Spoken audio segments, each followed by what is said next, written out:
Власта сгреши што пред една година не го консултираше ВМРО ДПМН за уставните измени. Се искреира проблем и сега проблемот е на маса. И очигледно е дека во овој момент, година дена потоа, и покрај оние растурања пердови дека преговарале со толка број пратеници, со онолка број пратеници и така натаму, 44 подписи на пратеничката група на коалицијата предводена од ВМРО ДПМН дека нема да прифатат промена на устав под бугарски диктати во овие околности, се на маса, тоа значи дека тие немаат доволен број пратеници за да ги направат овие уставни измени. 5 години Социјалдемократскиот сојуз ја замајуваше јавноста дека преговорите со Европската унија се започнати, потсетува Мицкоски. Еве вчера станува јасно дека преговори нема. Дека Македонија не преговара со Европската унија и покрај сите отстапки што ги прифатија како влада, и со договорот од Нивици, и сега со бугарскиот договор и додатоците на бугарскиот договор, се уште Македонија не преговара, дополнително е потребно да се направат нови понижувања.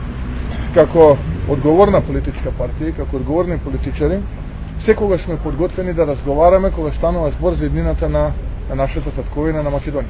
Сега, кога проблемот на вистина треба да се реши, Мицкоски вели дека ВМРО ДПМН ќе биде активен, но ако Европската унија на вистина толку многу не сака, тогаш нека го направи следново. Да биде ефектот одложен, односно со одложено дејство.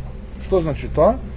Практично околностите нема да се променат, нема да имаме променен устав, тие амандмани нема да бидат дел од новиот устав, се до моментот додека Македонија не стане земја членка на Европската унија. На тој начин го заштитуваме нашиот идентитет и на тој начин ние кажуваме дека нема да има дополнителни отстапки кои што ќе можат да му наштетат на нашиот идентитет.